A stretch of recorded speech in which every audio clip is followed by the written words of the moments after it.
हरे कृष्ण कृष्ण हरे पुंडलिका वरदा हरी विठ्ठल श्री ज्ञानदेव तुकाराम पंढरीनाथ भगवान की जय स्वामी ज्ञानेश्वर महाराज की जय जगद्गुरु तुकाराम महाराज की जय स्वामीच्या नावानं परमशिदास महाराज की जय संत की जय काय सांगता संतांचे उपकार मज निरंतर जागृती काय द्यावे त्याशी भावे उतराई ठेविता हा पायी जीव थोडा सहज बोलणे हितोपदेश करून सायास शिकविती काय द्यावे त्याशी भावे उतराई ठेविता हा पायी जीव थोडा तुका म्हणे वच धेनुवेचे चित्ती तैसे मज येती संभाळित काय द्यावे त्याशी भावे उतराई ठेवता हा पायी जीव थोडा वक्रतुंड महाकाय सूर्यकोटि समप्रभा निर्विघ्नं कुरु मे देव सर्व कार्येषु सर्वदा गुरुर्ब्रह्मा गुरु विष्णू गुरुदेव महेश्वरा गुरु साक्षात परब्रह्म तस्मै श्री गुरु नमः। आज या ठिकाणी सद्गुरु श्री संत बाळोबा यांच्या अमावस्येनिमित्त होणारा जो उत्सव आहे तो आपल्या वाडीमध्ये गेल्या 3.5 वर्षापासून हा उत्सव सुरू आहे। त्या निमित्तानं ही प्रवचनरूपी सेवा खरं तर आहे परिहार देणं हे निश्चितपणानं गरजेचं असल्यानं मला तर सगळ्यांना माहिती आहे, परंतु प्रवचनकार म्हणून आज जबाबदार म्हणून त्या ठिकाणी परिहार दिला पाहिजे म्हणून या ठिकाणी आपल्या सगळ्यांच्या समोर आजची प्रवचनरूपी सेवा कशाच्या निमित्तानं आहे तर ती सद्गुरू संत बाळोबा यांच्या अमावस्येच्या निमित्तानं होणारा जो उत्सव आहे त्या उत्सवाच्या निमित्तानं ही प्रवचनरूपी सेवा आपण करतोय आणि या प्रवचनरूपी सेवेला या ठिकाणी जगवंदनीय श्रीमंत संत जगद्गुरू संत श्रेष्ठ तुकाराम महाराजांच्या 4 चरणांचा अभंग या ठिकाणी आजच्या सेवेसाठी घेतलेला आहे। काय सांगू आता संतांचे उपकार मज निरंतर जागृती काय द्यावे त्याशी भावे उतराई ठेवता हा पायी जीव थोडा सहज बोलणे हितोपदेश करुणी सायास शिकविते काय द्यावे त्याशी भावे उतराई ठेविता हा पायी जीव थोडा तुका म्हणे वच धेनुवेचे चित्ती तैसे मज येती संभाळित काय द्यावे त्याशी भावे उतराई ठेविता हा पायी जीव थोडा। हा तुकाराम महाराजांचा जो अभंग या ठिकाणी आज सेवेसाठी घेतलेला आहे खरं तर एका संतांचं किंवा सर्व संतांनी आपल्याला आपल्या सगळ्यांसाठी आपल्या सगळ्यांच्या कल्याणासाठी त्या ठिकाणी जीवन झिजवलेलं आहे। अभंगाचा भावार्थ सांगत असताना संतांचे उपकार इतके महान आहेत की त्याचे ऋण संतांचे ऋण हे कधीही फेडता येत नाही। मग त्या ऋणातून उतराई होण्यासाठी आपला जीव जरी संतांच्या पायावर व्हायचा ठरवला तरी त्यांच्या उपकारातून आपल्याला उतराई करता येते। कारण संत जे आहे संतांचा उपदेश जो आहे सहज बोलण्यातून उद्देश आपल्याला होतो आणि आपल्याला शिकायला जर लक्षात आलं नाही तर ते शिकवण्यासाठी खूप सहाय्य संत आपल्यासाठी करत असतात। जसं की गाईचं चित्त आपल्या वासरापाशी असतं तशाच प्रकारचे संत जे आहेत ते संत त्याच भावनेनं आपल्याला सांभाळण्याचा प्रयत्न करत असतात। अभंगाच्या पहिल्या चरणामध्ये काय सांगतात संतांचे उपकार मज निरंतर जागृती संतांनी केलेले उपकार हे शब्दात सांगता येत नाही। ते मला सतत आध्यात्मिक दृष्ट्या जागे ठेवण्याचा प्रयत्न करतात। मोह अज्ञान आणि अहंकार अशा प्रकारची झोप मला ते त्या ठिकाणी येऊ देत नाही। काय द्यावे त्याशी भावे उतराई संतांच्या उपकाराचे ऋण फेडण्यासाठी माझ्याकडे देण्यासारखं काहीच नाही असं तुकाराम महाराज म्हणतात। त्यांचे ऋण फेडणे मानवी क्षमतेच्या पलीकडचं आहे आणि माझ्याकडे जे काही आहे ते फक्त अल्पसा जीव आणि तोही संतांच्या चरणी अर्पण जरी केला तरी त्यांच्या ऋणातून उतराई फेडता येत नाही। सहज बोलणे हितोपदेश करून सायास शिकविती संत साध्या सरळ शब्दात हितोपदेश करतात. स्वतः कष्ट घेऊन वेळ देऊन शिष्याला शिकवण्याचा प्रयत्न करतात. तुका म्हणे वत्स धेनू वेचे चित्ती तैसे येती मज सांभाळिते. तुकाराम महाराज जसे गायीचे मन नेहमी आपल्या वासराकडे असते तसे संतांचे मन माझ्या कल्याणासाठी सतत जागे असते. ते मला प्रेमानं काळजीपूर्वक सांभाळतात. या अभंगाचा सार जो आहे तो संत कृपा, कृतज्ञता, पूर्ण शरणागती याचा अत्यंत सुंदर संगम संत तुकाराम महाराज केवळ मार्गदर्शन नाही तर आईसारखी मायाने जपणारे असतात. अशा प्रकारचा या ठिकाणी या अभंगाचा सार तुकाराम महाराजांनी आपल्या सगळ्यांच्या समोर ठेवलेला आहे. खरं तर अभंगाचा भावार्थ आपण या ठिकाणी पाहिला आहे. अभंगाचं निरूपण मी माझ्या परीने आपल्या सगळ्यांच्या समोर करण्याचा प्रयत्न करणार आहे. जगद्गुरु तुकाराम महाराजांनी त्या ठिकाणी या अभंगाच्या माध्यमातून संतांचे उपकार किती अनन्य साधारण आहे ते सांगण्याचा प्रयत्न केलेला आहे. खरं तर प्रत्येक जीवावरती कोणाचा ना कोणाचा उपकार आहे आणि त्या उपकारातून उत्साही होणं म्हणजे कृतज्ञता आहे. काही माणसं उपकाराची जाणीव ठेवत नाही, ते कृतज्ञ ठरतात. खरं तर उपकार परोपकार संतांनी सांगितलेलं आहे की हे सगळ्या जीवनातला अविभाज्य भाग आहे. या काका येतात आणि म्हणून ते उपकार जे आहे मनुष्य जीवनामध्ये मनुष्याला जन्माला आल्यानंतर प्रत्येकासाठी काही ना काही करायचं असतं. अशा पद्धतीचं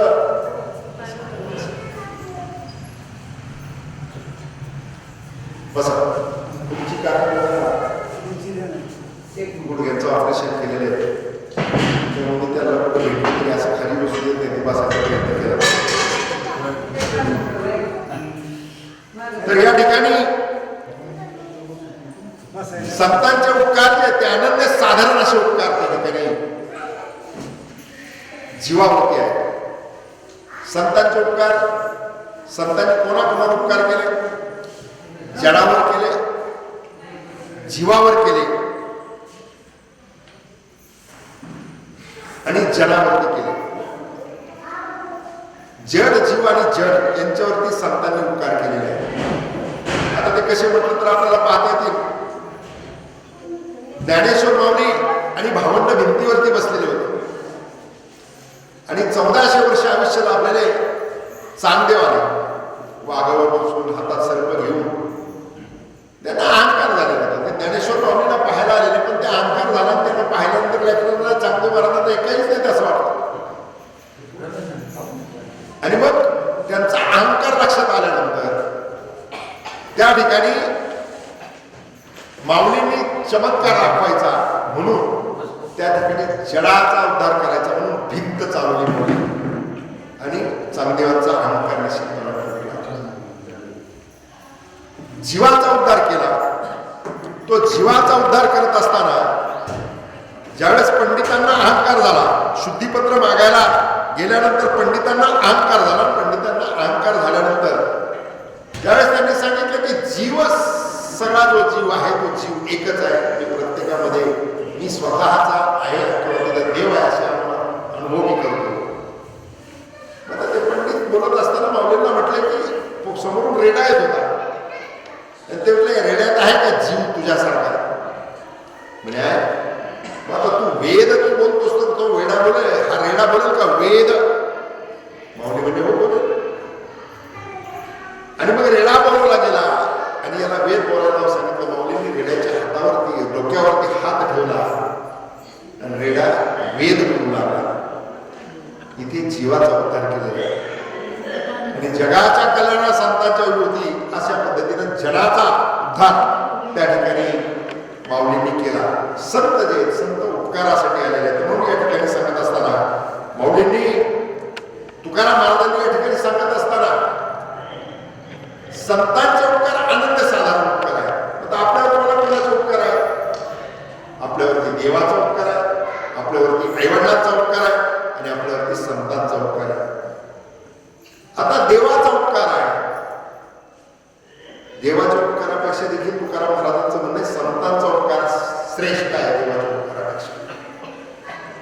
विचारलं कसं संतांच्या पेक्षा देवापेक्षा संतांचा उपकार कसा श्रेष्ठ असू शकतो? तर देवाचा उपकार घेशी तेव्हा देशी ऐसा असशी उदार.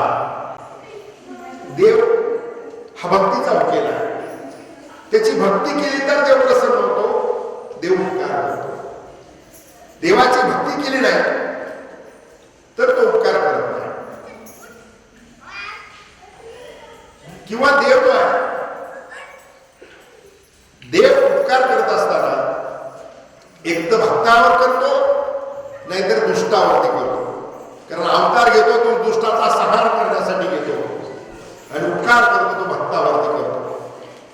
मात्र संतांचं कसं नाही. संत जे उपकार करत असताना सकळ जनावरती उपकार करतात. त्याच्यामध्ये तुझा भाव नाही संतांचा उपकार करत असताना. संत कुठलाही तुझा भाव न ठेवता उपकार करतात. आज बाळूमामांचा उत्सव आहे. बाळूमामांनी त्या ठिकाणी उपकार करत असताना त्या ठिकाणी सगळ्यांच्या कल्याणासाठी बाळूमामा काम करतात. प्रत्येकाचं दुःख कसं हरण करता येईल त्याच्यासाठी काम करतात. प्रत्येकाच्या जीवनामध्ये आनंद कसा निर्माण करता येईल याच्यासाठी बाळूमामांनी काम केलं. अवतार खरं तर संत हे देवच आहे. देवते संत निमित्त त्या प्रतिमा. देव संतांच्या रूपाने त्या ठिकाणी अवतार घेऊन समाजाचं उदाहरण करण्यासाठी काम करत असतात. बाळूमामा त्याच्यातलेच एक. त्यांनी अवतार घेतला 3 ऑक्टोबर 1892 आणि त्यांनी समाधी घेतली 4 सप्टेंबर 1966. 74 वर्षाच्या आयुष्यामध्ये बाळूमामा त्या ठिकाणी या जनाच्या कल्याणासाठी अनेक गोष्टी केल्या. आणि बाबांना काही निमित्तानं चमत्कार देखील दाखवला. खरं तर मायाप्पा आणि सुंदराई यांच्या पोटी जन्म बाळूमामाने घेतला आणि मामाला जन्म घेऊन खरं तर जे सगळे आपत्ती होते त्याच्यामध्ये बाळूमामा वेगळेच होते. वडिलांना मायाप्पांना काय प्रश्न पडायचा की याचं काय होणार, कसं होणार. त्यांना वाटलं की ते झाडामध्ये जाऊन बसायचे, झाडावरच्या त्या ठिकाणी बसून तिथेच चिंतन करत बसायचे. कधी त्या काट्यांचा सगळा बिछाणा तयार करायचे, बाबळीचे काटे काढायचे, मोठमोठ्या काट्यांच्या बाबळीचे काटे काढून त्याचा बिछाणा करायचा, त्याच्यावरती झोपायचं. मायाप्पा चिंतित असायचं की तिचं काय होणार. म्हणून एकदा कुठंतरी काहीतरी काम त्याला देऊन काय करू शकतात का बाहेर हे पाहावं या उद्देशाने त्यांनी एक सेठ चंदू काका यांच्याकडे बाळूमामाला कामाला ठेवण्याचा निर्णय घेतला. बाळूमामा तिथे गेले कामाला. त्या सेठचा गोठा होता. त्या गोठ्यावरती बाळूमामाला काम सांगितलं गेलं. तिथे गाई होत्या, तिथे मेंढर होती, बकरी होती, त्यांचा सांभाळ बाळूमामा करत होता. त्या सेठनं एक जेवणासाठी ताट बाळूमामाला दिलं, ताट आणि तांब्या. आणि त्या ताटाला मध्ये छिद्र होतं. त्या छिद्रात बाळूमामा काहीतरी घालून त्या ठिकाणी त्याचं जेवण केलं की त्या ठिकाणी ते जे ताट आहे अत्यंत स्वच्छ धुवून एका दिवणीमध्ये ठेवायचे. एक दिवशी रात्री बाळूमामाच्या बरोबर काम करणारा जो सेवक आहे त्याने रात्री उठून पाहिलं, त्याच्या छिद्रातून अशा दिव्य प्रकाश त्याला पाहायला मिळाला. दिव्य प्रकाश पाहायला मिळाल्यानंतर त्याला सेठची आई सकाळी आल्यानंतर त्याला सांगितलं की हे काहीतरी चमत्कार आहे, बाळूमामा काहीतरी वेगळा चमत्कार आहे. त्यांचं जेवणासाठी दिलेले जे ताट आहे त्याला जे छिद्र आहे त्याच्यातून दिव्य प्रकाश पाहिला. मग त्या मालकीने ताट घेऊन दिली. बाळूमामा तेवढ्यावर नाराज झाले आणि ताट मागितलं त्याचा त्याच्यात एक दिव्य प्रकाश ते स्वतःच्या देवघरामध्ये घेऊन गेला. आणि मग बाळूमामा तेवढ्यावर नाराज होऊन त्या ठिकाणी त्यांच्या घरी निघून आला. पण बाळूमामा एक विलक्षण व्यक्तिमत्व होतं, एक देवाचाच अवतार होता आणि समाजाच्या कल्याणासाठी त्यांनी अवतार घेतलेला होता.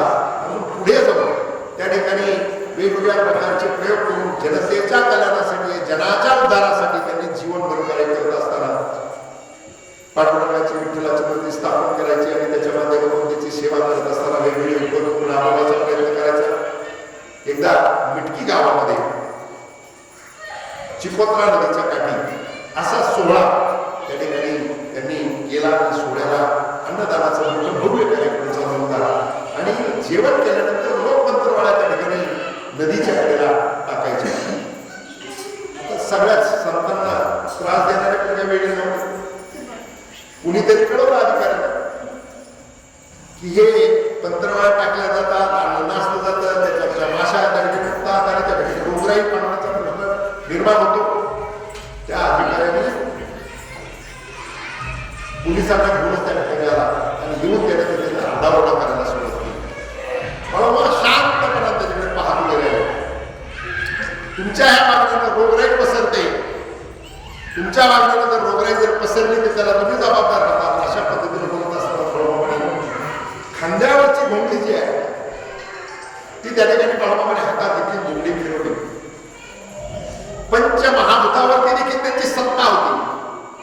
घोंगडी नुसती फिरवली, वाळवट निर्माण झाली. वाळवट निर्माण होती, वाळवट जवळ त्या जिथे पंतप्रधानाचा ढेगारा पडलेला होता त्या सगळ्या पंतप्रधानाच्या त्या वाळवटीने उचलल्या आणि त्या ठिकाणी एका डोंगरावरती घेऊन टाकल्या. त्या डोंगरावरती घेऊन पडल्यावरती पंतरवाडी सगळी चालली आहे, पंतरवाडी सगळी नाही. एकतर वाळवट आणि वादळ सुरू झाला, आवाज सुरू झाल्यानंतर घबराट अधिकाऱ्यांची सगळ्यांची उडाली.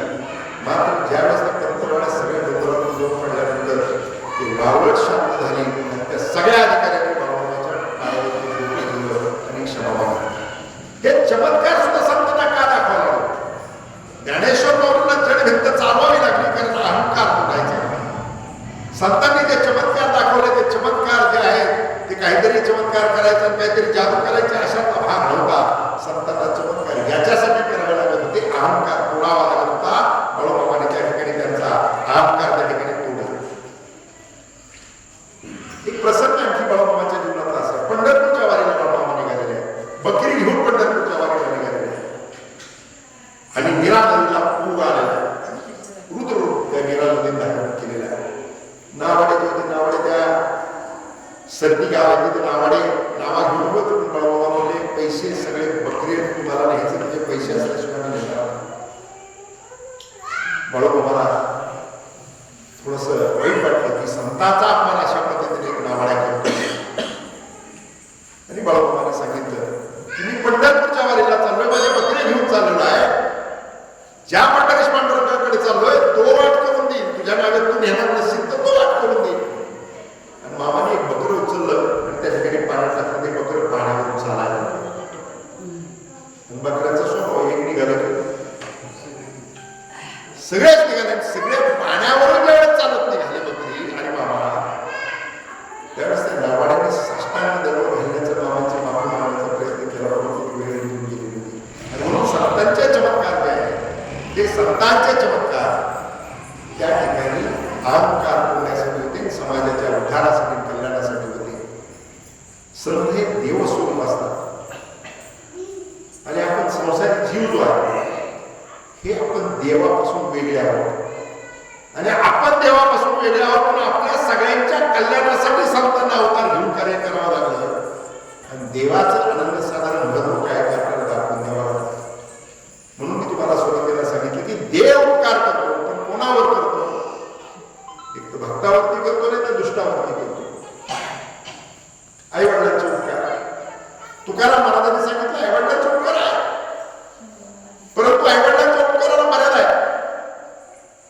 आई सगळ्यात पहिल्यांदा उपकार करताना आपल्या लेकरावरती करते. खरं तर आईचे उपकार किती आहेत? लेकराच्या बाबतीत उपकार करायचं झालं, सांगायचं तर झालं तर लेकरू येणाऱ्या याची चाहूल लागल्यापासून आई त्याच्यावरती उपकार करायला सुरुवात करते.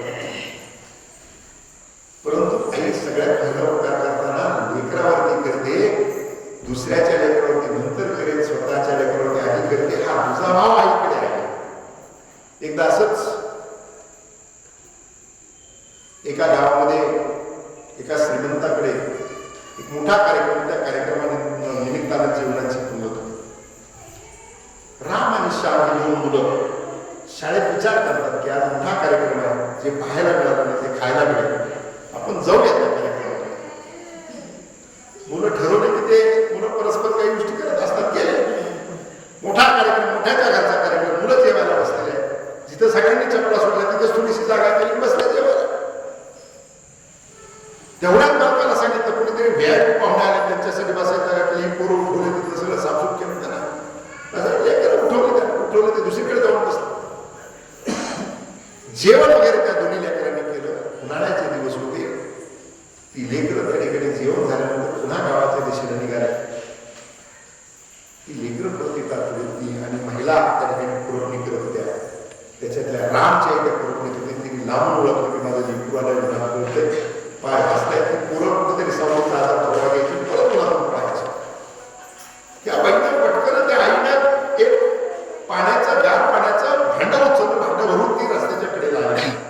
झाडाच्या खाली थांबली. लेकरं पडत आल्यानंतर दोघांच्या पायाखाली तिने एक एक चप्पल टाकली. लहान लेकरांचे पाय होते, दोघे एकाचे उभे राहिले आणि पाणी देताना आईनं पहिल्यांदा तिचा मुलगा रामच्या हातात पाणी दिलं.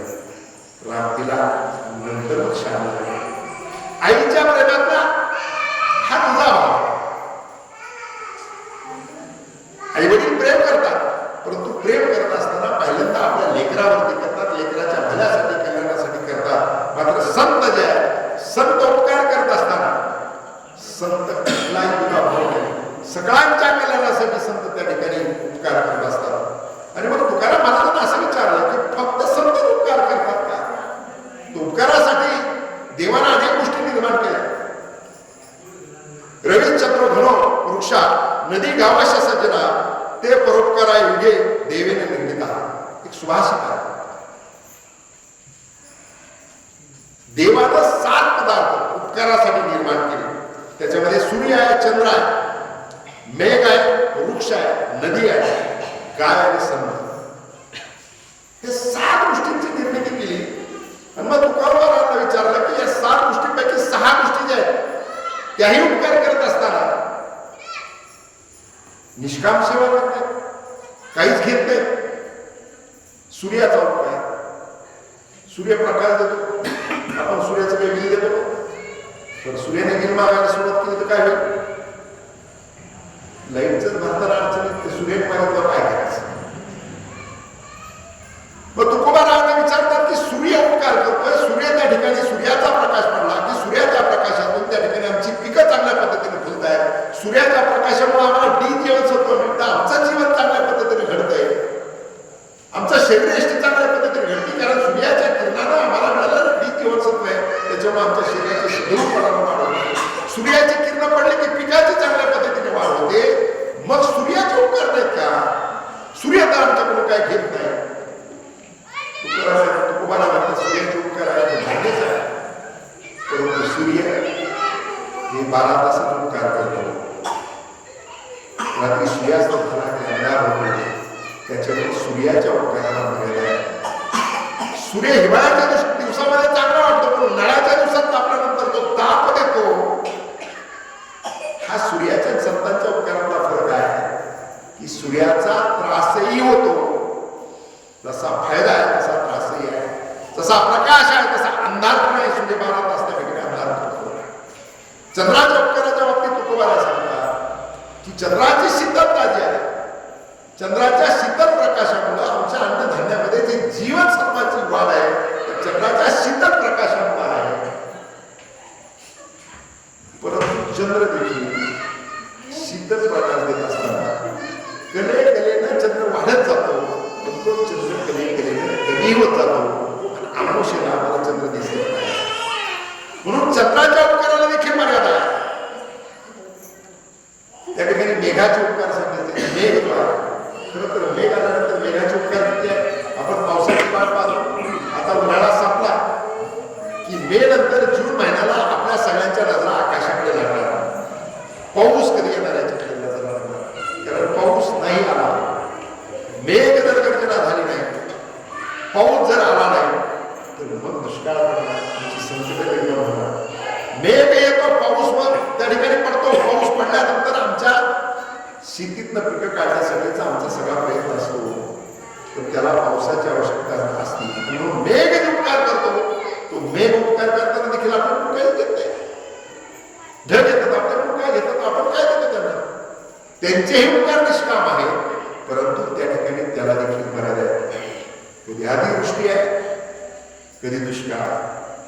अतिवृष्टी झाली की नुकसान आहे, पाऊस पडला नाही दुष्काळ, नुकसान आहे. नदीचे उपकार सांगितले. नदी खरं तर किती उपकार करते. सगळी घाण वाहून नेते. येणाऱ्या नदीच्या पाण्यातून आपल्याला प्रगतीसाठी सगळ्या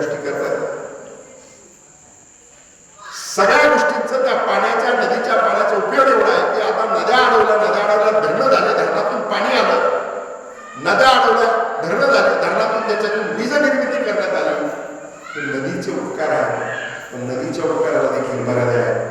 नदी सुद्धा कधी उद्रव घेते, नुकसान करते. नदी गुरडी पडली की पुन्हा म्हणून नदीच्या उपकाराला देखील मर्यादा आहे. वृक्षाचे उपकार सांगितले. वृक्ष तर किती उपकार करतो. जो लावतो त्याला बी सावली देतो, जो तोडायला जातो त्याला पण सावली देतो, जो लावतो त्यालाही फळ देतो, जो फांद्या तोडायला जातो त्यालाही फळ देतो. वृक्षाच्या बाबतीमध्ये खरं ते दृष्टांत आहे. पंजाबचा राजा जुन्या काळात रणजित सिंह यांचा एक दृष्टांत आहे. ते शिकारीसाठी जातात. शिकारीसाठी गेल्यानंतर दुपारच्या विश्रांतीचं भोजनाचं ठिकाण ठरलेलं असतं. आंब्याच्या बागेत अमराईमध्ये ते त्या ठिकाणी विश्रांती करतात. सगळ्यांचं भोजन होतं. भोजन केल्यानंतर राजा विश्रांती करायला लागतो. विश्रांती करत असताना सैन्य देखील बसलेलं असतं. त्यालाही खूप छान कशी येते. जेवण केल्यानंतर एक म्हातारी महिला त्या अमराईमध्ये जाते. तिला असं वाटतं 4 कैऱ्या घेऊन दिसायला कमी झालेलं असतं. अंदाजाला दगड फेकत असते.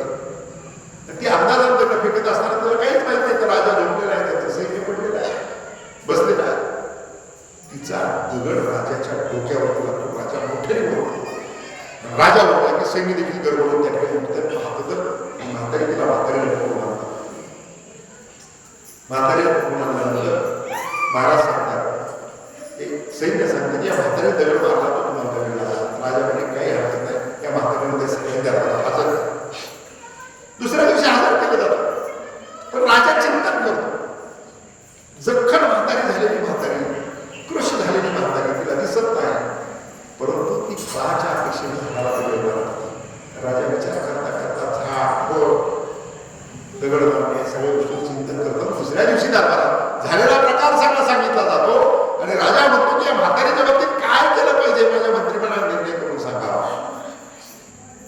मंत्रिमंडळ त्या ठिकाणी विचार करायला लागलं. शेवटी सांगितलं गेलं 500 रुपये दंड करावा आणि काही दिवसाची शिक्षा करावी असं सुचवलं.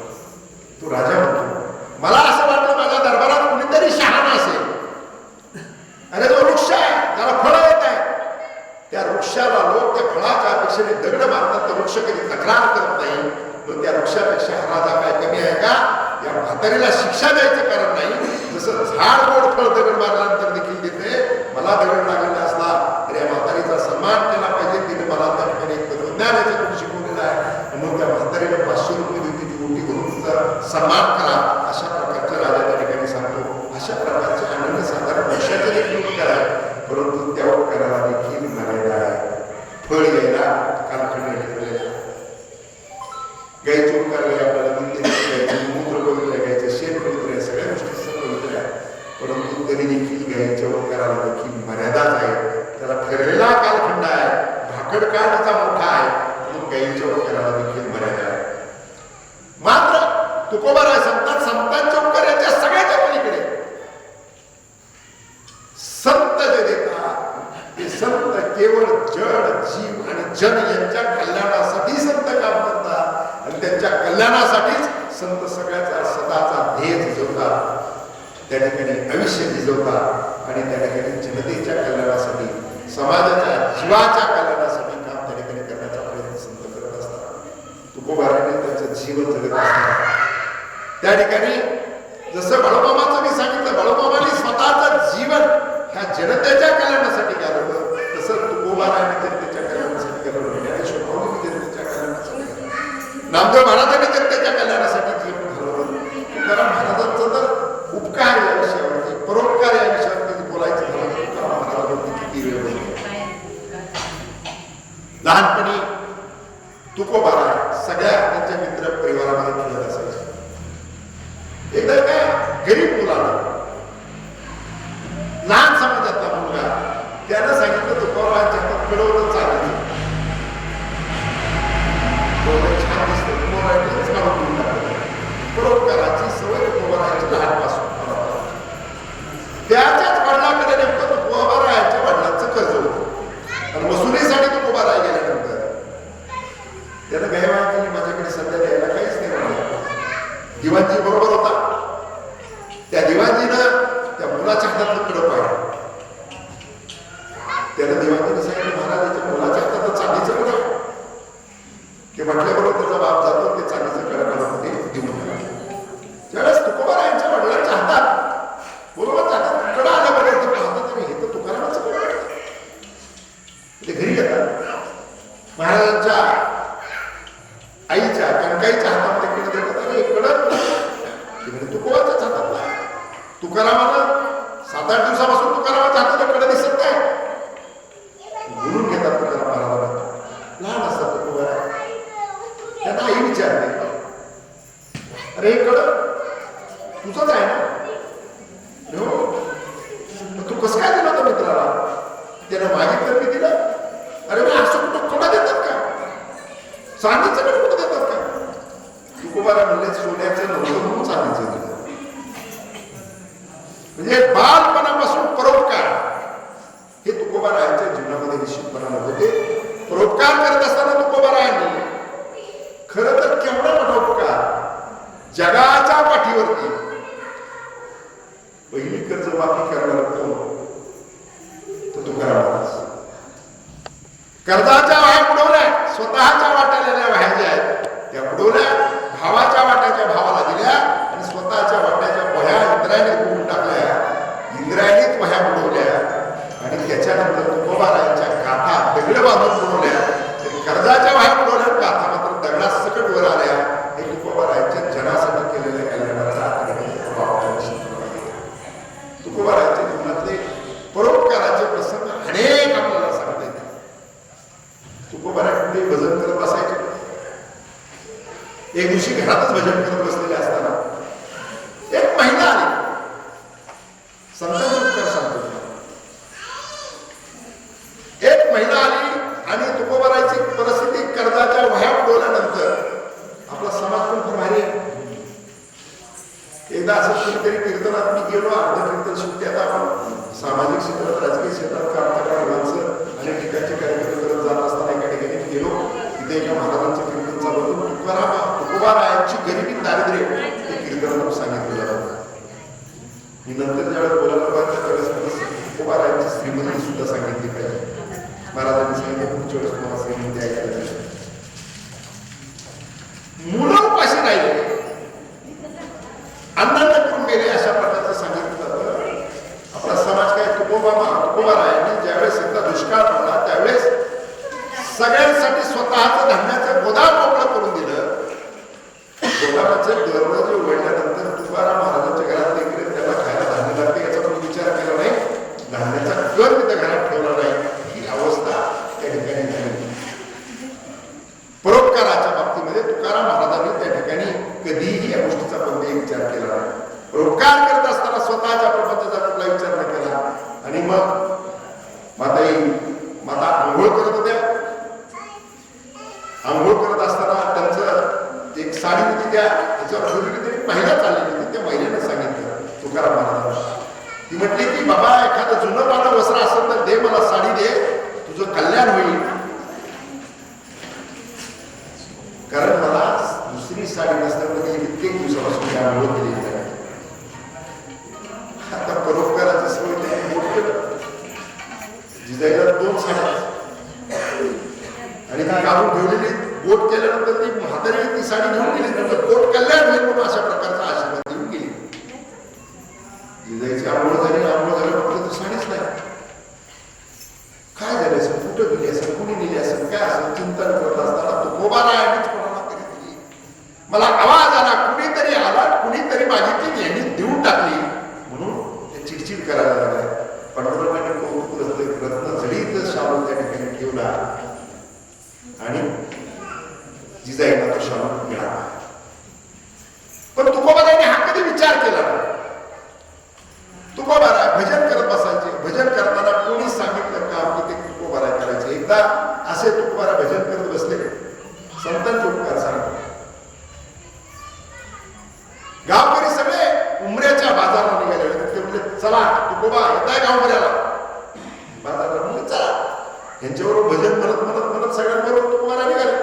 एक अत्यंत जखम म्हातारी काठीत हात घेऊन, काठी हातात घेऊन त्या ठिकाणी तेलाचा नळा घेऊन त्या ठिकाणी ती चाललेली होती. तुकोबारांनी विचारला, तू दमली असेल, थकली असेल, तुला कसं चालवणार, माझ्या पाठीवर बसशील, तुला मी घेऊन जातो. तिनं सांगितलं बाबा पाठीवर नेऊ नको मला, मला तेल आणायचं, फक्त तेल जर माझा आणून देशील तर तुझे उपकार होतील. ते तेलाचा नळा तुकाराम महाराज घेतात, ते पैसे घेतात, जातात तेल्याकडे, त्या ठिकाणी तेलाचा नळा पैसे देतात. तिली म्हणतो तुकोबारायानंतर तुकोबारायाकडून काम करून घ्यायचं सांगा. तिली म्हणलं मला यायला उशीर झाला, जरा मला पाल बांधू लागशील. तुकाराम महाराजांनी पाल बांधायला सुरुवात केली, झाडून फुडून सगळं करून पाल बांधलं, जनावरांना खायला टाकलं, पाणी पाजलं, तर ते रात्री उशीर झाला, मुक्काम पडला. दुसऱ्या दिवशी सकाळी ते तेल घेऊन निघाले आणि तेल घेऊन निघाल्यानंतर तुकोबाराय आले, त्या म्हातारीचं तेल परत दिलं, तिला दिलं. तुकोबाराय त्यांच्या कामाला गेले. तेल सांगितलं 8 दिवसाचं, महिना झाला, 1.5 महिना झाला, 2 महिने झाले, तेल काही संपत नाही. म्हातारीने गावभर चर्चा केली. मग तुकोबाराय बाजारला निघाले की सगळ्यांनी त्यांच्याकडे भांडी द्यायची, तुकोबारायने सगळं तेल भांडी घेऊन जायचे आणि येताना सगळ्यांचं तेल आणायचं. कधीही तुकोबारायने कोणाचे किती पैसे, कोणाचं किती तेल, तिने म्हणायचं किती टाकायचं, कसं टाकायचं, तो म्हणायचं तुला वाटत तसं टाकून जा मला म्हणायचे. परमेश्वर पुन्हा वाचायचे आणि ज्याचे जेवढे पैसे त्याचं तेवढं तेल, अशा प्रकारचं होते. हा परोपकार तुकोबारायांचा जो आहे, त्या परोपकाराच्या माध्यमातून तुकोबारायाने पुन्हा जगाच्या कल्याणासाठीच काम करण्याचा प्रयत्न केला. संतांचे उपकार सांगत असताना खरं तर हनुमंतराय कुठे समजले. हनुमंतरायाचं सगळ्या गावात मंदिर आहे. एकदा कपटानं दुर्योधन त्या ठिकाणी हस्तिनापूरला जातो. त्याच्या डोक्यात कपट असतं, मुद्दाम उशीर करतो, मुद्दाम रेंगाळत राहतो. तिथं अंधार झाल्यानंतर आता मी निघालो म्हणून सांगतो. त्या ठिकाणी धर्मराज हा दयाळू, तो दुर्योधन म्हणत नसायचा, सुयोधन म्हणायचा. सुयोधन आता तुला उशीर झाला, तो कसा जाशील, तुला एक काम कर, तुला सुट्टीला भीमाला घेऊन जा. आता त्याला त्याचं पाहिजे होतं, भीमालाच घेऊन जायचं होतं म्हणून कपट काय म्हणा, भीमाला घेऊन गेला. रात्री मुक्काम केल्यानंतर भीमाला पहाटे त्याला सांगितलं, भीमाला तर खायचं नाव होतं, त्याला सांगितलं तुला गावरान तुपातले पाहिजे तेवढे लाडू देतो, पण मानस सरोवरात जाऊन सुवर्ण कमळ घेऊन ये, मला पूजेला सुवर्ण कमळ पाहिजे. भीम गेला. मानस सरोवरात भीमाने गेल्याबरोबर उडी टाकली. ते मानस सरोवर हादरलं. तिथे हनुमंतरायांचं अनुष्ठान चालू होतं. पाण्याचा आवाज आला, उडी मारल्याचा आवाज आला. हनुमंतरायांनी आवाज आला, ए कोण आहे तिथे, माझं इथे अनुष्ठान चालू आहे, तू व्यक्ती आणू नकोस, उड्या मारू नकोस. भीमानं पाहिलं, घराकडे पाला खाणार, मला सांगतो उडी नको मारू. परत वर गेलं, परत सरोवरात उडी मारली. हनुमंतरायाला राग आला. त्यांनी सांगितलं असं का करतोस, कोण आहेस तू. महाराजांनी भीमाला सोडून दिलं. हनुमंतरायाने शिट्टीला आदेश दिला. सरकन शिट्टी गेली, भीमाला वेढा टाकला. वेढा टाकून आपट पाण्यातून बाहेर टाक. अशा पद्धतीने हनुमंतरायाच्या शिट्टीनं भीमाचे हाल केले. आणि मग हनुमंतरायाने त्याला जवळ घेतलं शिट्टीनं. कोण आहेस तू, तू तर मोठ्या घराण्यातला दिसतोस. मग त्याने सांगितलं की पांडुपुत्र आहे. पांडुपुत्र, पांडुला तर शाप होता, पण मुला शाप होता म्हटल्यानंतर ते म्हणे काय मी माझ्या आई बाबाला सापडलो का. मी म्हटलं त्याने म्हणे तुझा जन्माची व्याख्या सांगते, दुर्वासुषी आशीर्वाद बाकीच्या गोष्टी सांगत असताना पवन मंत्रापासून भीमाची उत्पत्ती ही सांगितल्याबरोबर हनुमंतरायाच्या डोळ्याला पाणी. कारण हे पवन पुत्र, हे पवन मंत्रापासून म्हणजे भाऊच. हनुमंतरायाला जवळ घेतलं आणि त्याला सांगितलं की तू आणि मी वेगळा नाही, मला आलिंगन दे. मला वाटलं एवढं पटकलं, एवढे हाल केलं, शिफ्टीचं मला एक केस काढता नाही आला. आणि ह्याने जर आलिंगन दे म्हणून सांगितलं, याने जर कडकडून मिठी मारला तर माझा खूप करून टाकेल. मला चुमत त्या ठिकाणी अंगाला भिडवलं. हनुमंतरायाने ती मिठी सोडली, हात केले आणि त्या ठिकाणी डोळ्यातले असून त्याच्यात घेतले आणि संकल्प सोडला. हनुमंतरायाला सांगितलं की माझ्या शरीराला याचं एवढं शरीर लागलेलं आहे, तेवढं वज्र नाही होऊ देत. हे माझ्या नैष्ठिक ब्रह्मचार्य जे आहे, हनुमंतरायाचं नैष्ठिक ब्रह्मचार्य म्हणजे किती ब्रह्मचार्य हनुमंतरायाचं? जन्माला येतानाच त्या ठिकाणी हनुमंतराय मुलगा आहे की मुलगी आहे हे आईनं हंसालीवरून अंजनगातीने ओळखलं. एवढं नैष्ठिक ब्रह्मचार्य म्हणजे कासोटा जे आहे गर्भातूनच किंवा जन्माच्या वेळेसच कासोटा लावून हनुमंतराया त्या ठिकाणी आलेले. त्यांनी त्या ठिकाणी नैष्ठिक ब्रह्मचार्याचं त्या ठिकाणी परमेश्वराचा ओझं टाकून संकल्प सोडला आणि जेवढा देह हनुमंतरायाच्या शरीराला लागला तेवढा देह भीमाचा वज्रदेही झाला. संतांचे उपकार सांगतात. भीम घरी गेल्यानंतर त्यावेळेस मातेला आणि धर्मदाला सांगितलं, त्यावेळेस हनुमंतरायाचं वर्णन सांगितल्यानंतर ते हनुमंतराय अशा पद्धतीचं सांगितलं गेलं. या ठिकाणी तुकोबाराय आणि संत सगळ्या संतांनी खूप उपकार त्या ठिकाणी समाजावरती केले. समाजासाठी खूप समाजाच्या उद्धारासाठी कल्याणासाठी संतांनी उपकार केले. म्हणून तुकोबाराय सांगतात की संतांचे उपकार जे ते उपकारातून उत्तरायण व्हायला संतांचे उपकार अविनाशी आहे. संतांनी केलेले उपकार त्याचा कधीच नाश होत नाही. संतांनी सांगितलेलं जे काय आपल्या जीवनामध्ये सगळं जे सांगितलेलं आहे ते सगळं अविनाशी आहे. मात्र आपल्याकडे तुकाराम महाराज म्हणतात की माझ्याकडे असणाऱ्या सगळ्या वस्तू त्यांच्या नाश पावणाऱ्या आहेत. माझा जीव जरी ठेवायचा संतांच्या उपकारातून उत्तरायण होण्यासाठी पायावरती संतांचा जीव जरी ठेवायचा झाला तर माझा जीव सुद्धा नश्वर आहे, नाशिवंत आहे. त्याला सुद्धा म्हणून संतांचे उपकार जे आहेत ते अनन्य साधारण उपकार त्या ठिकाणी जीवावरती असतात. म्हणून संतांचे उपकार खूप मोठे आहेत. अशा प्रकारचे सांगत असताना जगद्गुरूंनी त्या ठिकाणी जगाच्या कल्याणा संतांच्या विभूती देह कष्टविधी परोपकार करून त्या ठिकाणी जगाच्या कल्याणासाठी काम करणाऱ्या संतांनी जीवन झिजवलेलं आहे. आणखी तुकाराम महाराजांचा दृष्टांत निश्चितपणे आपल्या ऐकण्याचा आहे. वडिलांचं श्राद्ध होतं.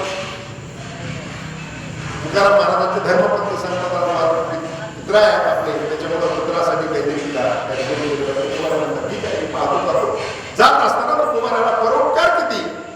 एक शेतकऱ्याचा गहू कापायचं काम चाललं. तो शेतकरी म्हटला या तुकोबारा जरा गहू कापायला मदत करा. तिथं सुरू झालं काम विसरून गेले मित्र. इकडे घरी इकडे तुकोबारा गहू कापतायत, पित्राचं विसरून गेले. पंढरीश पांडुरंगाला त्यांना ठरवलं की आता तुकोबारा इकडे परोपकार करायला लागले, ते विसरून गेलेले आहेत. पंढरीश पांडुरंग स्वतः त्या पित्रासाठी लागलेलं सगळं घेऊन साहित्य घेऊन तुकोबाराचं त्या ठिकाणी रूप घेऊन घरी आले. सगळं साहित्य तिथे ठेवलं आणि धर्मपत्नीला सांगितलं की मी आता गावात निरोप दिलो होतो जेवणाचे, आपल्याला जेवणासाठी लागते की भांडी घेऊन येतो. पूर्वीच्या काळात होतं तसं पाहुणे आले की भांड्यांची याची त्याची संख्या कमी असं मुलंच झालं. पण पूर्वी साधने कमी होते पण आनंद खूप होता. आता साधनं वाढले होते, आनंद संपलेला आहे. आनंद लोक पाहतो. मोबाईल आलाय, मोबाईलने तेवढी भानगड केली. मोबाईल एवढं मोठं साधन आहे, जगात काय चाललंय ते कळतंय पण शेजारी काय जळतंय ते कळत नाही. अशी परिस्थिती झाली मोबाईल. जाऊ दे. तुकोबारायांनी त्या ठिकाणी पंढरीश पांडुरंगाचं स्वरूप घेऊन आलेले, पंढरीश पांडुरंग तुकोबारायांचं स्वरूप त्या ठिकाणी घेऊन आलेले. त्यांनी सगळीकडे जाऊन निरोप दिला की माझ्या वडिलांचे मित्र आहे, घरी जेवायला घरी जेवायला. आता देवाचं सगळं साहित्य देवच त्या ठिकाणी करणार होतं. म्हणलं तिथं कमी पडायचं काय करत. सगळ्यांना प्रश्न पडला तुकोबारा जेवायला म्हणजे काय प्रकार आहे म्हणून कौतुकाने काही जण पाहायला गेलं. तर ते देवाचं सगळं वाढायला देवच होते, कमी पडायचं काही कारण होतं. चौदार सगळा स्वयंपाक झाला, सगळ्यांची जेवण झाली. गावातली ती काही शहाणी माणसं ते पुढे आले आणि तुकोबाराच्या धर्मपतीला दुसऱ्याला सांगायला तू आता काळजी करू नको, तुकाराम सुधारलेला आहे, आता तुझा प्रपंच चांगला होईल, काही चिंता करू नकोस असं सांगून ते सगळे जेवण करून निघून गेले. भांडे बिंडे धुवून पांडुरंगाने सगळ्यांच्या घरी पोच केले. तुकारामांच्या वेशाचं सगळ्यांच्या घरी पोच केले आणि तिथेच इंद्रायणीच्या कडेला त्या नदीच्या कडेला त्यांनी त्या ठिकाणी मुक्त झाले. तुकाराम महाराजांचा गहू कापून झाला. गहू कापून झाल्यानंतर तो गव्हा शेतकरी म्हटला की आता 4 पेंड्या घेऊन जातो बाबा तुम्ही. दिवसभर मदत केली. त्यांनी आपल्या 4 पेंड्या खांद्यावर घेतले. येताना रस्त्याला एक मोहळाचा पोळ होता, त्याला काय गव्हाच्या याचा धक्का लागला, माश्या उठल्या आणि तुटून पडल्या. तुकाराम महाराजांना वाटलं पित्रच आले, या मोहळाच्या माशांना भूक लागली, चला त्याला खाऊ द्या, काय रक्त शोषण करायचं ते करू द्या. अशा प्रकारे त्या ठिकाणी तुकोबारायांनी सगळ्या माशाला चव दिलं, परमेश्वराला दया आणि त्यांना हात फिरवला, सगळ्या जखमा बऱ्या केल्या, सगळ्या गोष्टी झाल्या. आणि तुकोबारा घरी आल्यानंतर म्हटले की ह्या 4 पेंड्या आलेल्या आहेत, याचं काय करायचं ते कर आणि पित्राचं जेवण आपण जाऊ. काय झालं, सगळं तुम्ही दिवसभर केलं, सगळं चांगल्या पद्धतीने केलं, सगळं गाव जेवायला घातलं आणि गाव वेगळ्या वेळेला ठेवला तर तुम्ही म्हणता. मग तुकोबाराच्या लक्षात आलं की पांडुरंगाने सगळं तुकोबाराने डोळ्यात पाणी आणलं, परमेश्वराला आग्रह केला की आता तुला यावं लागेल, तू तर दिवसभर सगळं केलंस, आता तुला यावं लागेल, नाहीतर मी आमचा त्याग करीन, मी खाणार नाही. पंढरीश पांडुरंग येतो आणि मग सगळे एकत्र जेवण करतात. तुकोबारायांचा तो उपकार आपण निश्चितपणानं पाहिजे. खरं तर खूप गोष्टी या ठिकाणी या निमित्तानं सांगण्यासारख्या आहेत. फक्त एकच उपदेश तुकाराम महाराजांनी सांगितलेला, अभंग करत असताना, संतोपकार करत असताना संतांना त्या ठिकाणी पुढे काय घडणार आहे देखील संतांना कळत होतं. बाळूमामाला कळत होतं, तुकाराम महाराजांना कळत होतं, ज्ञानेश्वर माऊलीला कळत होतं, नामदेव महाराजांना कळत होतं. त्यांनी सांगितलं होतं आता तरी पुढे हाची उपदेश नका करून अशा विषयाचा. एक सगळ्यात महत्वाची गोष्ट, माय मावळ्यांना माझी विनंती आहे, आता आरतीची वेळ होत आलेली आहे, मी जास्तीचं लाभवणार नाही, परंतु तुमच्या सगळ्यांसाठी, पुढच्या पिढ्यांसाठी सगळ्यांनी आपला, आपण सगळ्या माय मावळ्यांना माझी विनंती, सगळ्यांनी इकडे लक्ष द्या 2 मिनिटासाठी. आज आव्हान आपल्या सगळ्यांच्या समोर जगण्याचं. कलियुगात 100 वर्षाविषयी सांगितलं, पण 100 वर्ष मिळत नाही. मी मागच्या आठवड्यात 10वेला प्रवचन केलं, मांडवलं. गजानन मध्ये नावाचा कंडक्टर एसटी केलं, माझा सहकारी 28 वर्षाच्या मुलाला हार्ट अटॅक तो गेला. कशाचं व्यसन नाही, एक चांगला तरुण घरी नोकरीला नगरला, चांगल्या कंपनीमध्ये, रविवारचा घरी आला, आईला मदत करायची म्हणून त्या ठिकाणी कांद्याची लागवड चालू होती आणि त्या आईला मदत करत असताना पाणी शिंदून दिलं लेबरसाठी, हार्ट अटॅकचा झटका झाला, जागेवरती गेला. माय मावळ्यांना माझी सगळ्यांना विनंती आहे की आपला आता सगळ्यात मोठं आव्हान कोणतं असेल, तुकाराम महाराजांनी सांगितलं आता तरी पुढे हाची उपदेश नका करू नाश आयुष्याचा. म्हणजे उपदेश पराभंग घेऊन तुकाराम महाराजांनी आपल्याला सगळ्यांना जागा करण्याचा प्रयत्न केला. आज सगळ्यात मोठं आव्हान कोणते ते जगायचं आव्हान आहे. आमच्या आरोग्याचा प्रश्न निर्माण झालेला आहे आणि ते आरोग्य जर मिळवायचं असेल तर ते तुमच्या आमच्याच हातात आहे. आणि त्याच्यात थोड्याशा काही गोष्टींची टिप्स आपल्याला मला निश्चितपणे द्यावी लागेल, कारण आपलं कोणाचंच ताट विषमुक्त नाही. भाजीपाला आहे, आपण सगळे शेतकरी आहोत, भाजीपाल्यावर किती फवारण्या होत आहेत तुम्हाला माहिती आहे, त्याचं मी फार सांगण्याची आवश्यकता नाही. आज आव्हानं कोणते आहे, आज आपल्याला अडचण कोणती आहे, विषयुक्त ताट कशामुळे आहे? विषयुक्त ताट आहे आपण खातोय ते तेल. पूर्वी आमच्या इथं आजी बसलेले ते पूर्वी ते तेल टाकत होत्या, बाटलीच्या तोंडाला बोट लावायचं, छोटीशी धार लावायची, थोडस तेल टाकायचं, ते प्युअर करडीचं तेल होतं, प्युअर शेंगदाण्याचं तेल होतं, ते बोटाने धार लावून ना थोडस तेल टाकायचं. आज जे तेल आहे ते तेलात काय आहे याचं संशोधन तुम्ही करा. पण एक सांगतो की 1 किलो शेंगदाण्याचं तेल तयार व्हायचं असेल तर 1 किलो शेंगदाण्याचे पावशर तेल तयार होतं. मग 1 किलो शेंगदाण्याचं तेल तयार व्हायचं असेल तर त्याला 4 किलो शेंगदाणे लागतात. शेंगदाण्याचा भाव 125 रुपये पकडला तरी 500 रुपयाचे शेंगदाणे 1 किलो शेंगदाण्याचे तेल करण्यासाठी लागतात. आणि शेंगदाण्याचे तेल मावळं कसं किलो मिळते सांगा बरोबर, कसं किलो शेंगदाणे तेल? पिशव्या येते त्याच्यात 125 रुपये असं 150 असं. मग 500 रुपयाचे शेंगदाणे जर 1 किलो तेल तयार करायला लागतात तर ते तेल 150 रुपयात कसं मिळतं? याचा अर्थ त्याच्यात शेंगदाणा नाही, त्याच्यावर फक्त फोटो शेंगदाण्याचा आहे, त्याचा वास शेंगदाण्याचा आहे, त्याच्यात शेंगदाणा नाही. आणि मग ते तेल आता किती वापरलं जाते तर पळी तेल वापरलं जाते. हे आयुष्य कमी करण्याचा प्रयोग आपण करतोय. बदलायचं असेल, आपल्या पुढच्या पिढ्यांना आयुष्य मिळायचं असेल, आपले आजार कमी व्हायचे असेल, शुगर घर असं नाही की शुगर नाही असं सापडत नाही. आज कॅन्सरचं प्रमाण एवढ्या मोठ्या प्रमाणात वाढायला लागलंय, त्याचं कारण आपलं खाणं जे आहे त्या खाण्यात आपलं ताट विषमुक्त नाही. आणि हे विषमुक्त ताट करण्याची ताकद जर कोणामध्ये असेल तर आमच्या शेतकऱ्यामध्ये त्याची ताकद आहे. तुम्ही जर सगळ्यांनी ठरवलं 4 वाफे जर भाजीपाल्याच्या घरच्यासाठी केले, त्याला गाईचं मूत्र वापरलं, जैविक खत वापरलं, जैविक औषधं वापरले, तर आपण भाजीपाला चांगल्या प्रकारचा भाजीपाला आपण खाऊ शकतो, आजारापासून आपण दूर जाऊ शकतो. आणि आपलीच एक जात शेतकऱ्याची अशी आहे की पाहुणा आला तर त्याची पिशवी भाजीने भरून पाठवू. अनेकांची ताकद विषमुक्त करण्याची ताकद आपल्याकडे आहे, ते आपण करू शकतो. ते करण्याचा प्रयत्न केला पाहिजे. दुसरी एक महत्वाची गोष्ट आहे की आज आपण लेकर शाळेत जातात, त्यांना खायला लेकर पैसे मागितले की 10-5 रुपये आपण त्यांच्या हातात देतो. पोरं बाहेर जाऊन काय खातात? मी त्या दिवशी शिंदे टेकून अशा बघू येत होतो. हायस्कूलच्या मुली रोड क्रॉस करायला म्हणून मी ड्रायव्हरला गाडी सावध घ्यायचं, सगळ्या मुलींच्या हातात बघितलं तर कुरकुऱ्याचे काका होते. मी त्या मुलींच्यावर गाडी थांबवली, त्यांना म्हणलं मला देता का कुरकुऱ्याचा? मला ते हसल्याने दिलं माझ्या हातात. मी त्याच्यावर वजन पाहिलं,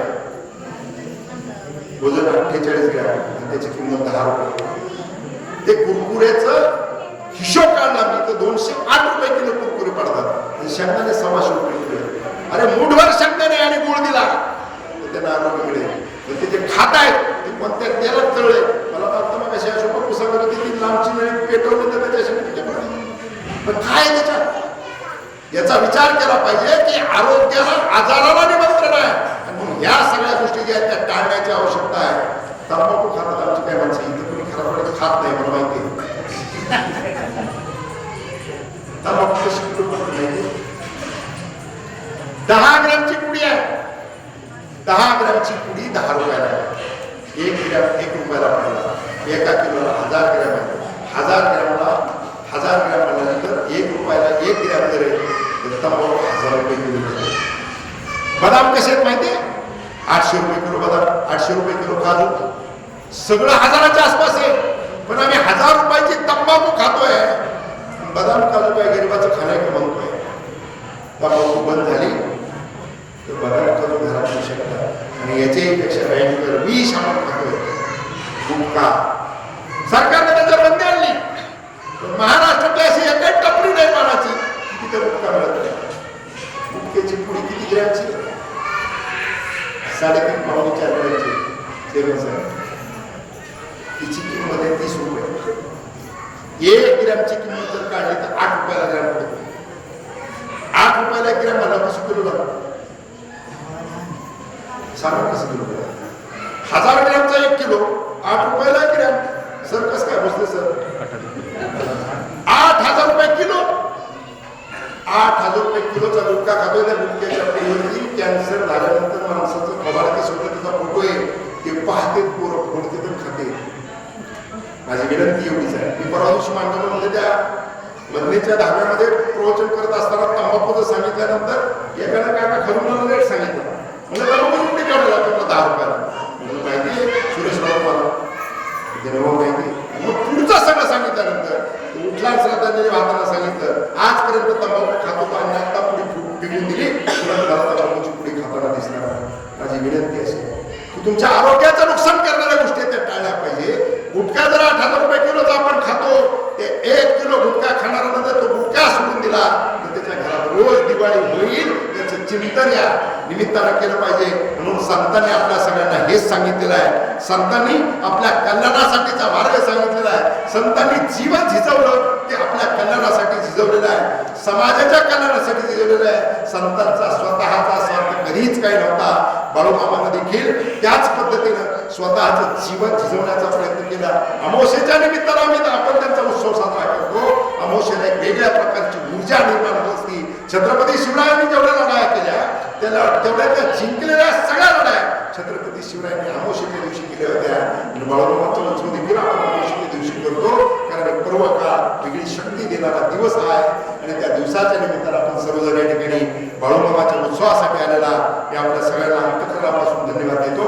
या ठिकाणी मी प्रवचनरूपी सेवा करत असताना काय सांगू आता संतांचे उपकार सांगत असताना जे काही मी सांगितले ते माझे गुरु जगद्गुरु संत तुकाराम महाराजांचे 11वे वर्ष माझ्या बाप्पा मोरेंचं जे बरोबर आहे ते त्यांचं आहे. जर चुकलं असेल काही तर तो माझ्या बुद्धीचा दोष आहे असं म्हणून माझं पोटात घ्या, मला पत्रात घ्या एवढीच विनंती करतो. आणि या ठिकाणी या प्रवचनरूपी सेवेला या ठिकाणी पूर्ण विराम देतो. पुंडलिका